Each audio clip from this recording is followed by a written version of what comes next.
أعمالنا من يهده الله فلا مضل له ومن يضلل فلا هادي له ونشهد أن لا إله إلا الله وحده لا شريك له ونشهد أن سيدنا وسندنا وحبيبنا وشفيعنا ومولانا محمدا عبده ورسوله صلى الله تعالى عليه وعلى آله وأصحابه وبارك وسلم. أما بعد فأعوذ بالله من الشيطان الرجيم.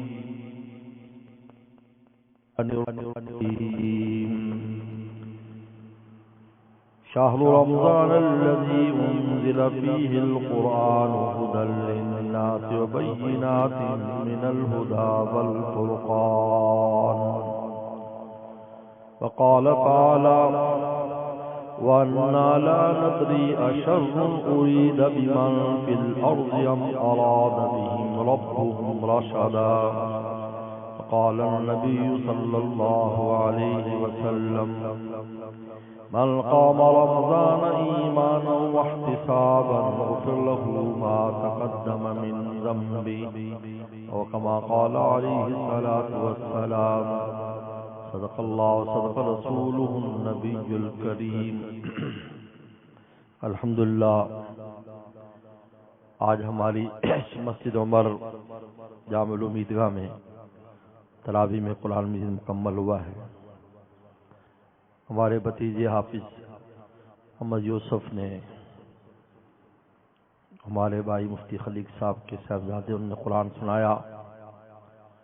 میرے دوستو، قرآن مجید کا نزول کے ایک عجیب معاملات ہیں کہ جس وقت قرآن مجید اللہ تعالیٰ نے زمین پر بھیجنے کا ارادہ کیا تو سب سے پہلے اس کا نزول لوح محفوظ سے آسمان دنیا پر ہوا. یہ رات کو ہوا اور اسی رات کا نام لیلۃ القدر ہے. اب یہ آسمانوں پر ہے، زمین پر نہیں اترا، لیکن آسمان پر اترتے ہی یعنی لوح محفوظ سے جو 7ویں آسمان سے اوپر ہے اس سے آسمان دنیا پر جب قرآن مجید آتا ہے اس رات کو قیمتی کر دیا اللہ نے. اور پھر اسی لیلۃ القدر میں پیغمبر صلی اللہ علیہ وسلم پر غار حرا میں پہلی 5 آیات اترے. یہ دوسرا نزول ہوا. پہلا نزول لوح محفوظ سے آسمان دنیا پر بیت العزہ، اس کا نام ہے عزت کا گھر. یہ بیت العزہ خانہ کعبہ کے بالکل اوپر ہے. محدثین فرماتے ہیں کہ اگر خانہ کعبہ کو بیت العزت کے نیچے اگر لایا جائے بیت العزت کو تو بالکل خانہ کعبہ کے اوپر اترے گا. وہ فرشتوں کا کعبہ ہے اور یہ خانہ کعبہ ایمان والوں کا، انسانوں کا کعبہ ہے.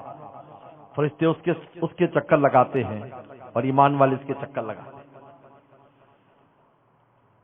دوسرا نزول غار حرا میں ہوا، وہ بھی لیلۃ القدر تھی. اقرا کی پہلی 5 آیات نازل ہوئی.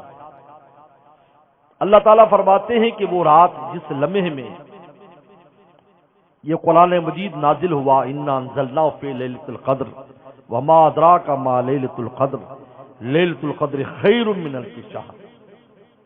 ایک رات کی عبادت 84 سال کی عبادت سے بڑھا دی. کس کے اعزاز میں؟ قرآن مجید کے اعزاز میں.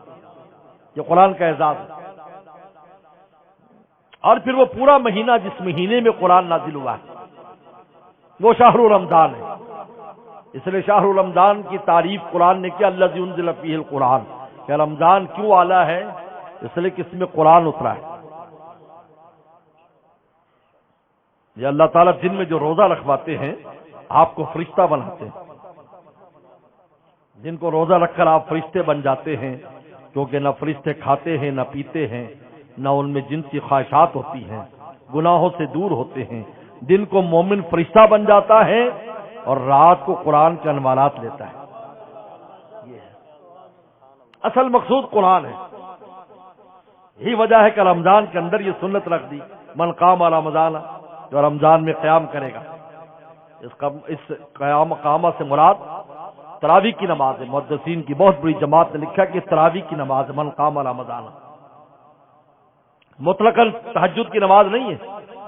مطلقاً تہجد کی نماز تو پیغمبر صلی اللہ علیہ وسلم پورے سال پڑھتے تھے، اس لیے تہجد کی نماز کے بارے میں تو اما عائشہ صدیقہ رضی اللہ عنہا کی دوسری روایت ہے کہ کسی نے پوچھا کہ پیغمبر صلی اللہ علیہ وسلم رمضان میں کیا معمول تھا، تو آپ نے فرمایا کہ رمضان اور غیر رمضان میں 8 رکعت پڑھتے تھے۔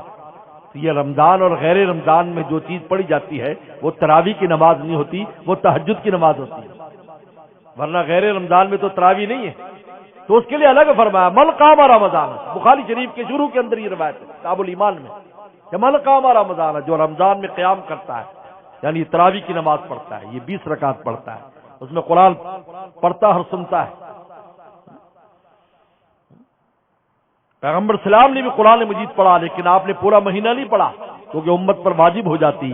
حضرت عمر رضی اللہ تعالی عنہ نے یہ کام لیا خلفاء راشدین سے، آپ نے پہلے فرما دیا علیکم بسنتی وسنت الخلفاء الراشدین المہدیین، میری سنت اور میرے خلفاء کی، یعنی میرے خلفاء جو کام جاری کریں گے دراصل وہ بھی میری سنت ہوگی۔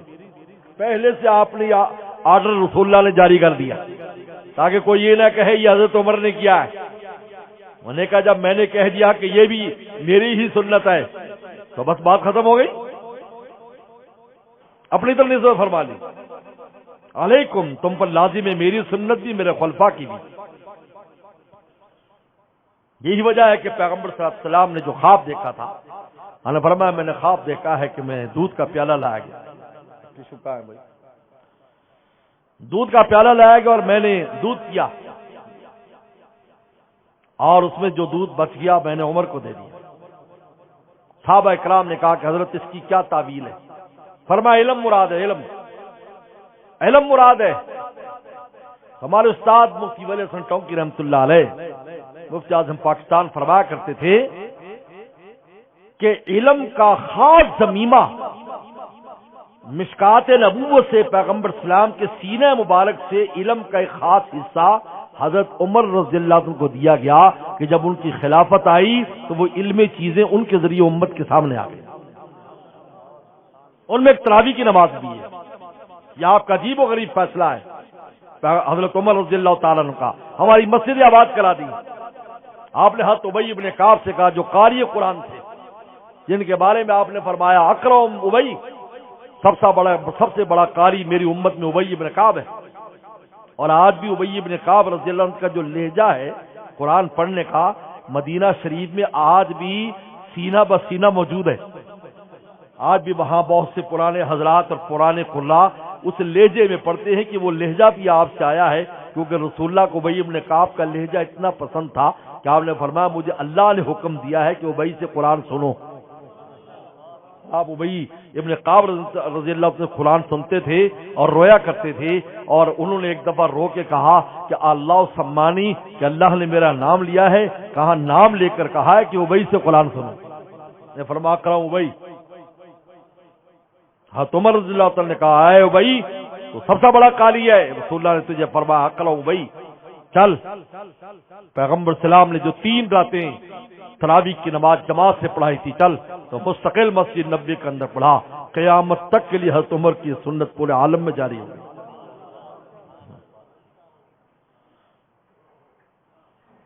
یہ ہے علیکم بسنتی، آپ نے پہلے سے فرما دیا، یہ وہ جو علم کا ضمیمہ دیا گیا تھا آپ کو، پوری امت کا جمع کر دیا۔ کس صحابہ خود تھے، کسی نے اعتراض نہیں کیا،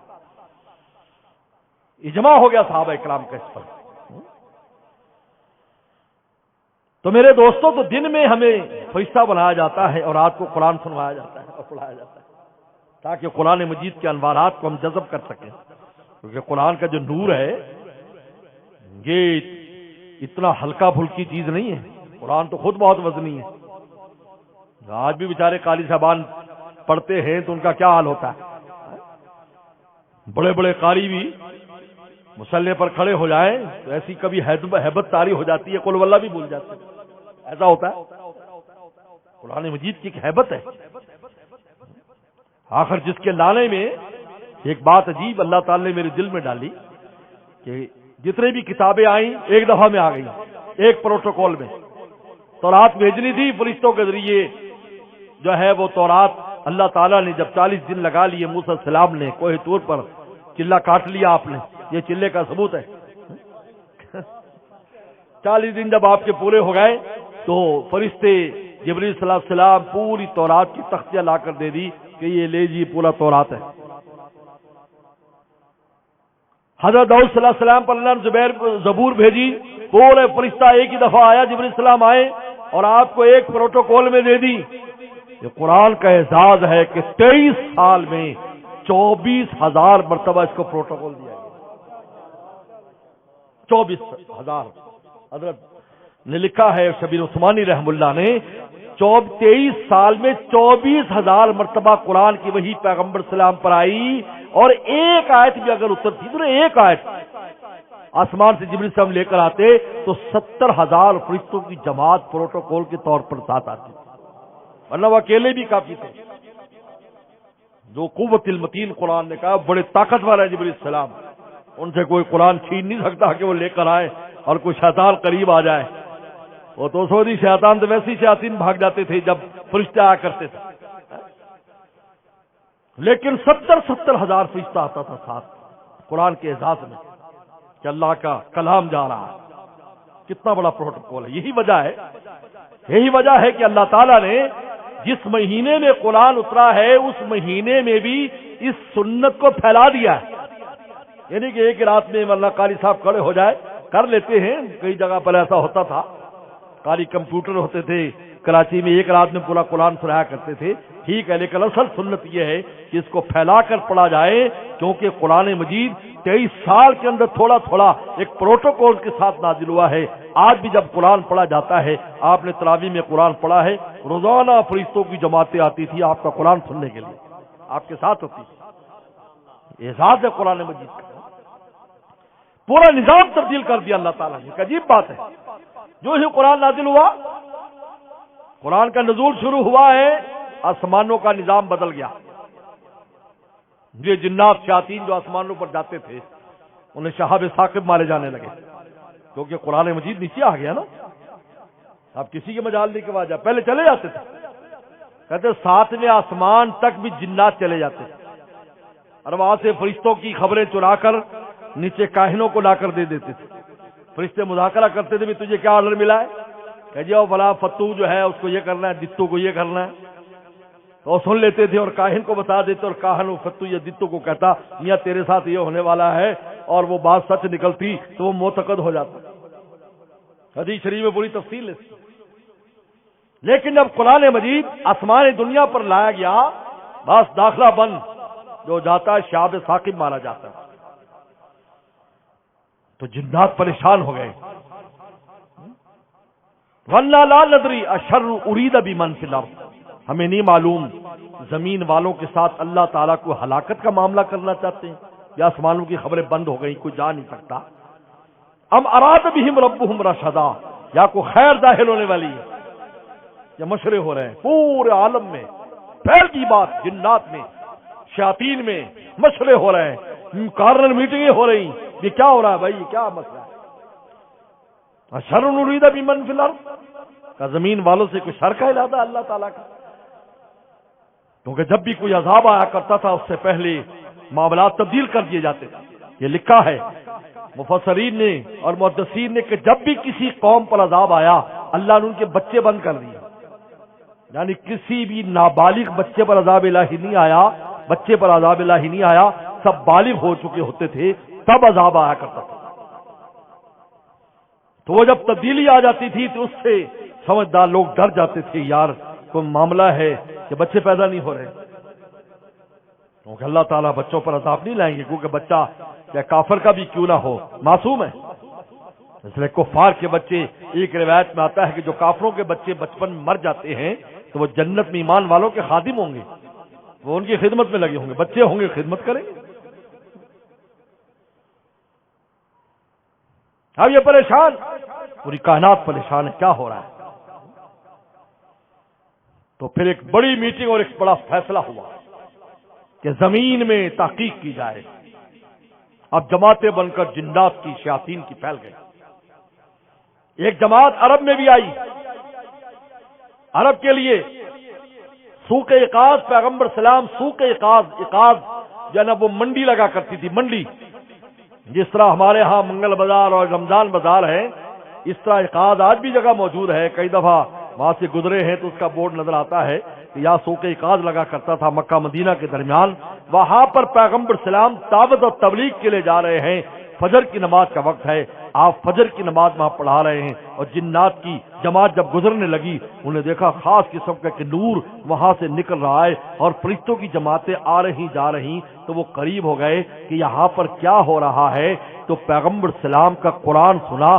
تب انہوں نے کہا یہی وہ چیز ہے جس کی وجہ سے کائنات کا نظام تبدیل ہو چکا ہے.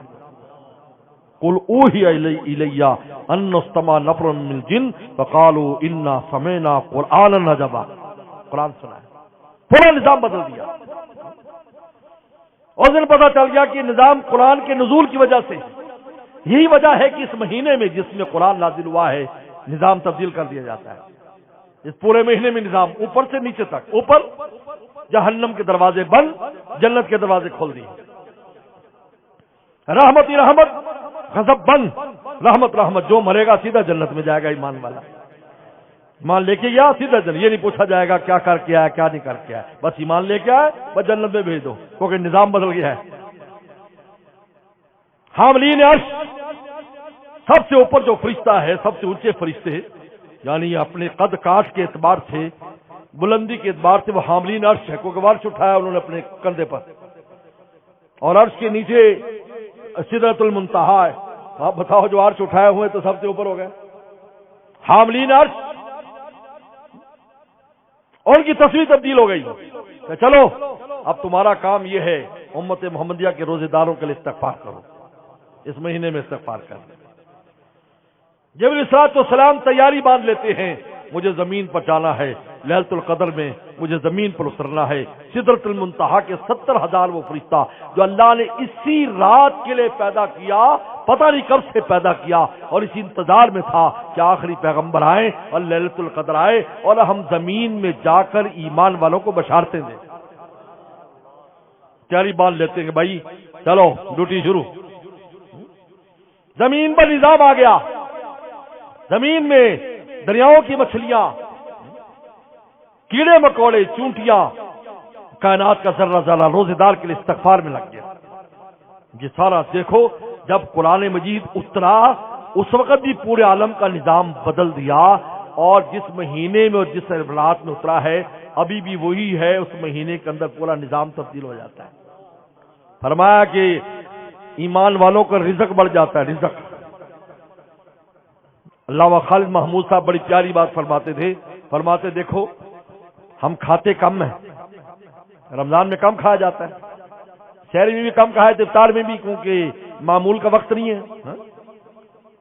لیکن جو بل آتا ہے وہ زیادہ ہوتا ہے، مطلب زیادہ کھا گئے،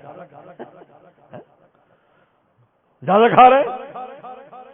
وہ پکوڑا سموسا جو پورے سال میں نظر نہیں آتا، روزانہ ملتا ہے، کھانے کو ملتا ہے. کیسے کیسے پھل ملتے ہیں. یزاد رزق المومن، مومن کا رزق بڑھا دیا. نیکیوں کی قیمتیں بڑھ گئی.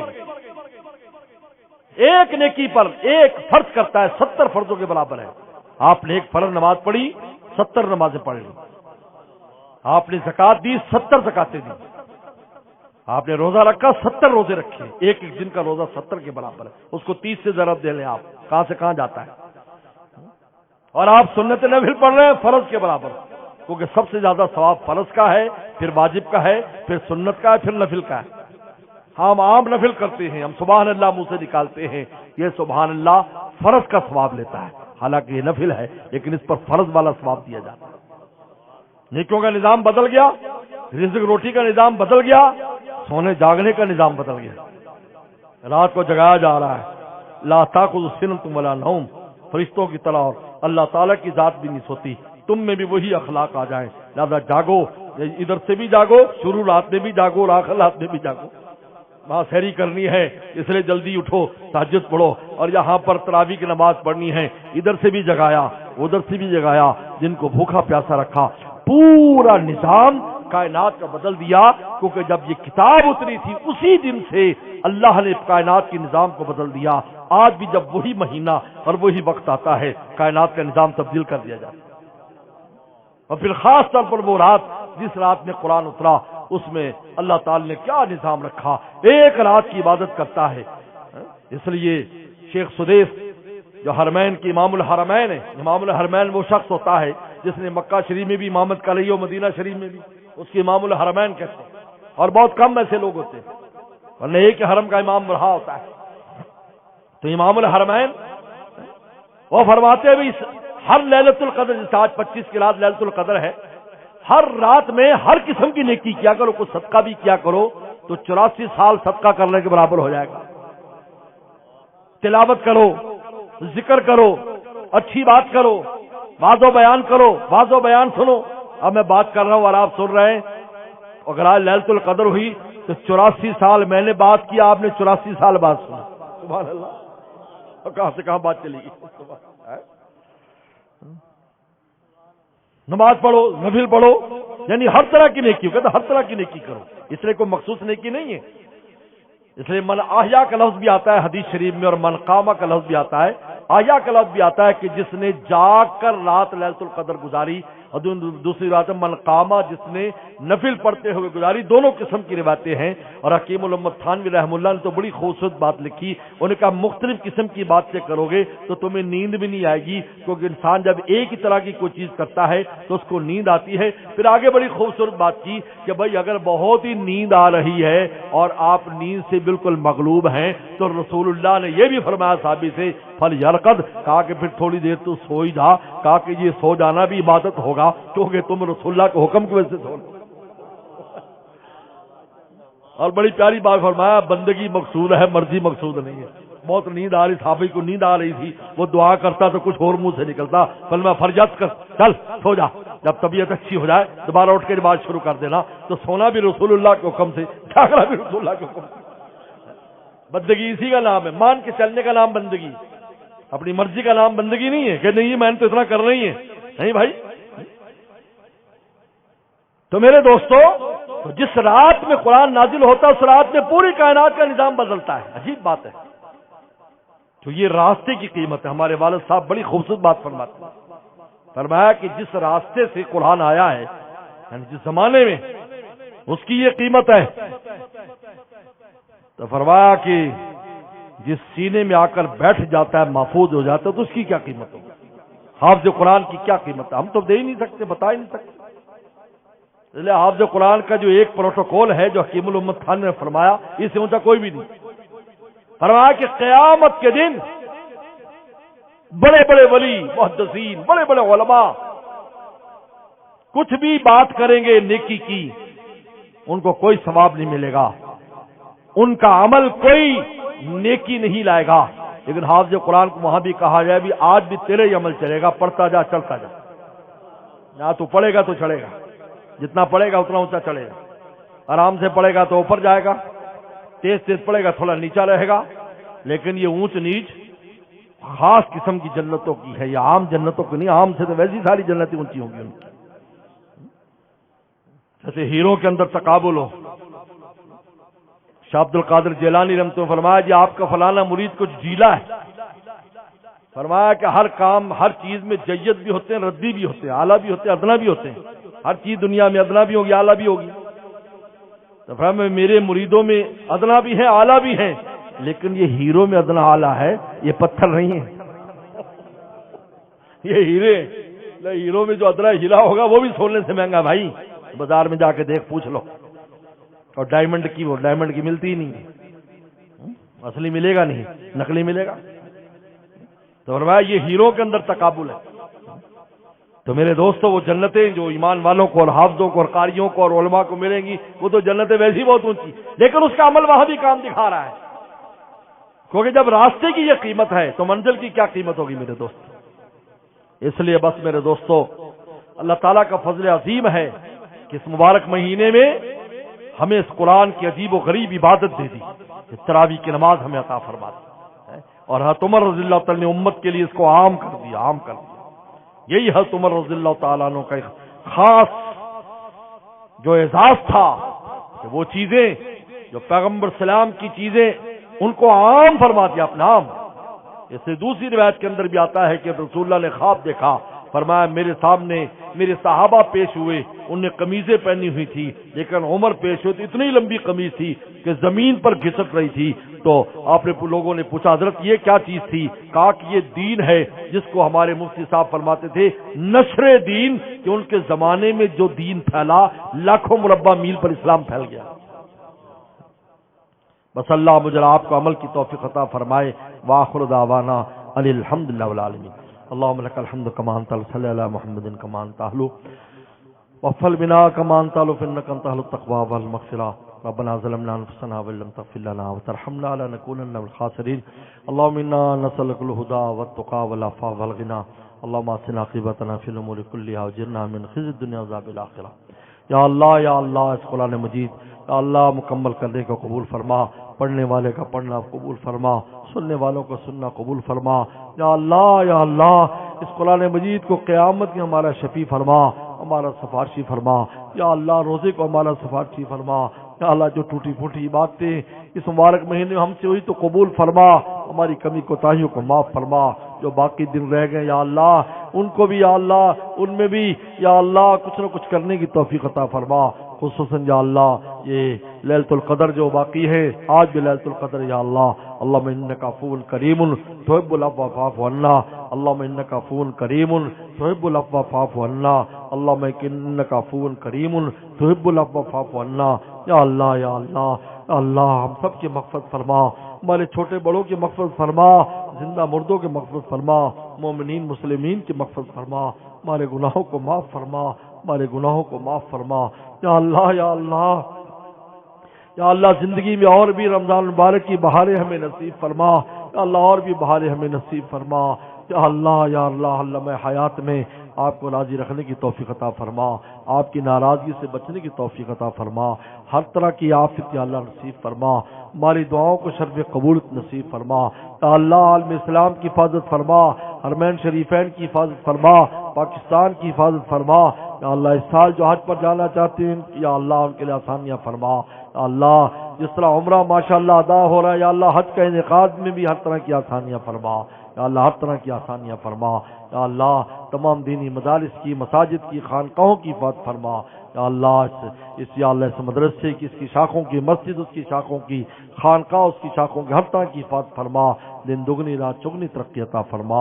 یا اللہ ہماری اولاد کو ہمارے لیے صدقہ جاریہ فرما، ہماری آنکھوں کی ٹھنڈک فرما، ہمیں ہر طرح کی عافیت نصیب فرما۔ ہمارے یا اللہ والدین، اساتذہ، مشائخ، عزیز و قاری کی مغفرت فرما، بیماروں کو شفا عطا فرما، ہر طرح کی پریشانیوں کو دور فرما، ہر قسم کی شرور و فتن سے ہمیں محفوظ فرما۔ یا اللہ ہر طرح کی آفت ہمیں نصیب فرما، جن نے دعاؤں کے لیے کہا ان کی حاجات کو پورا فرما۔